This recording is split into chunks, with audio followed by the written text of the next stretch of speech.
all for being here this morning. It means a lot to us to have all of you here. You're all experts in your field, and you're policy makers and change makers in our region. So it means a lot to us to have you here so that we can engage you in this conversation. Can you all hear me back there? Joan, can you hear me? World AIDS Day is important in honoring those lost to AIDS, reminding people that HIV has not gone away, that there are people who continue to live with the effects of HIV in communities across our region and in Canada, and that there are many things still to be done. I want to start this morning by sharing two short stories with you. And as soon as I say that, I see the look of fear in the staff's faces, because I tend to not be very brief, but I wrote it down, and my daughter timed me in at 6 minutes.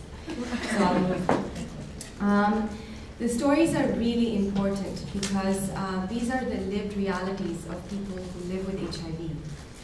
The first is the story of a young woman with no relatives in Canada, a recent migrant to this country who was rendered homeless by a family that originally agreed to host her, to support her while she pursued high school education here.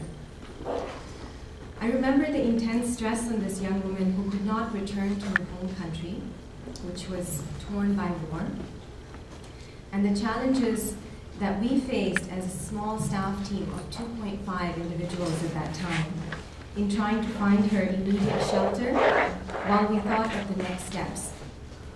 Had she suffered violence, we were asked. Yes, she had suffered immense emotional trauma. Was she physically violated? No. However, we knew that if this young woman of barely 19 lived on the streets, it would only be a matter of time before she faced many, many perils. These are the everyday questions that women enduring poverty are asked to answer by our inadequate systems before they can access basic care. In this situation, this young woman was not deemed a priority by our system because it is assumed that she is not at great risk of being physically violated. She did not have the scars of a physically violated woman.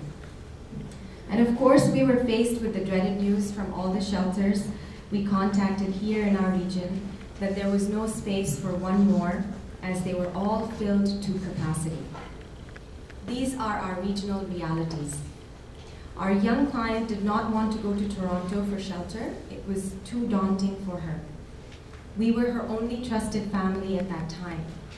There were no real supports within our system to offer solutions.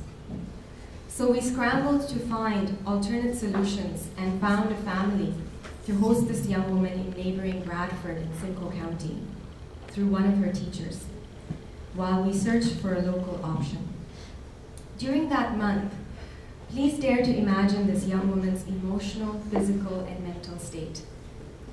Do dare to imagine the trauma to her health, what it must be to not be a priority at all, and that if she were to quietly disappear, as many young women do, no one would even notice. I also want to share the story of a man, a homeowner in York Region, who was rendered homeless by his family when they found out his HIV positive status, and he ended up in a shelter in Toronto. He had never lived in a shelter before, nor could he adjust to the concept of living among strangers and seeking what he thought was charity. His diabetes worsened with his travel back and forth from York Region to Toronto as he tried to reconcile his family.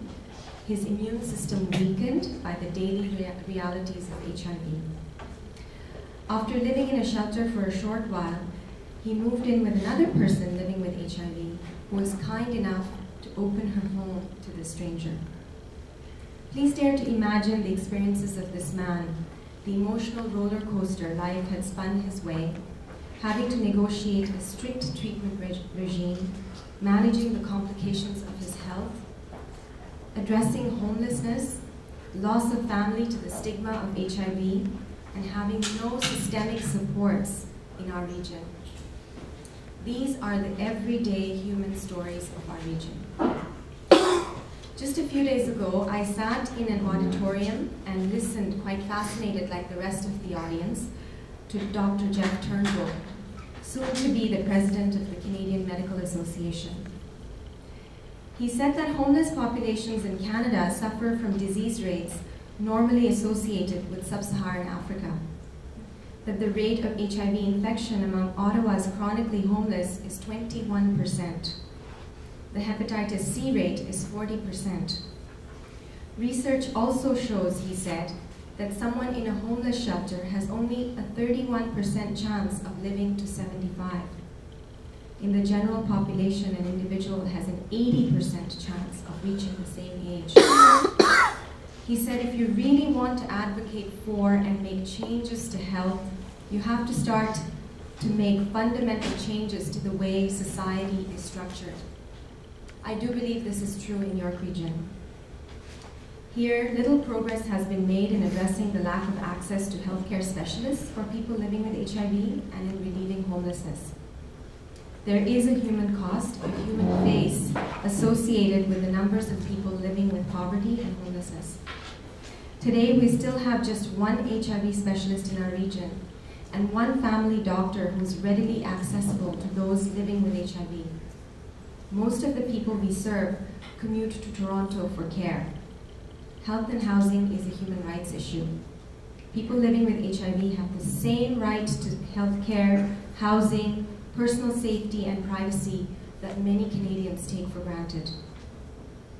The United Nations announced that the World AIDS Day theme for 2009 is universal access and human rights.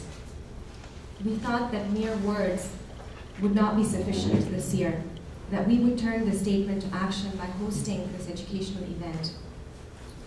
We have distinguished guests among us: David, James, Sean, Keith, and Jane. They've all come far and from local places to join us today. Thank you for giving us your time on this incredibly busy day. I want to especially thank our panel, whom you'll hear speaking later, Amita, Desiree, and Avi. You are our ambassadors for change. We thank you from the bottom of our hearts. So we're here today to seek solutions, to work together, to be creative, to think about how we can work together to bring about positive solutions, homegrown solutions for our issues. So while you will hear Sean speak about GTA issues and provincial issues around housing and health, you will hear Keith speak about issues in Toronto around shelters and what they're doing at Five House to create dynamic sort of changes. I want us to also think about how all of us in this room can move forward, can seek solutions together for this important crisis. Thank you very much. And I want to really say thank you to Sean and James. I found out yesterday by email that Ruth Ann Tucker, who was supposed to speak on behalf of the OHTN, which is the Ontario HIV Treatment Network, she had to fly off to Vancouver to attend a personal emergency. So I was on the phone with Dr. Rourke's office, pleading, saying, please come out today. We have people expecting you here. And he was kind enough to indulge on this important, very busy day. So thank you, Sean, and I thank you, James, for making this particular effort today. So thank you.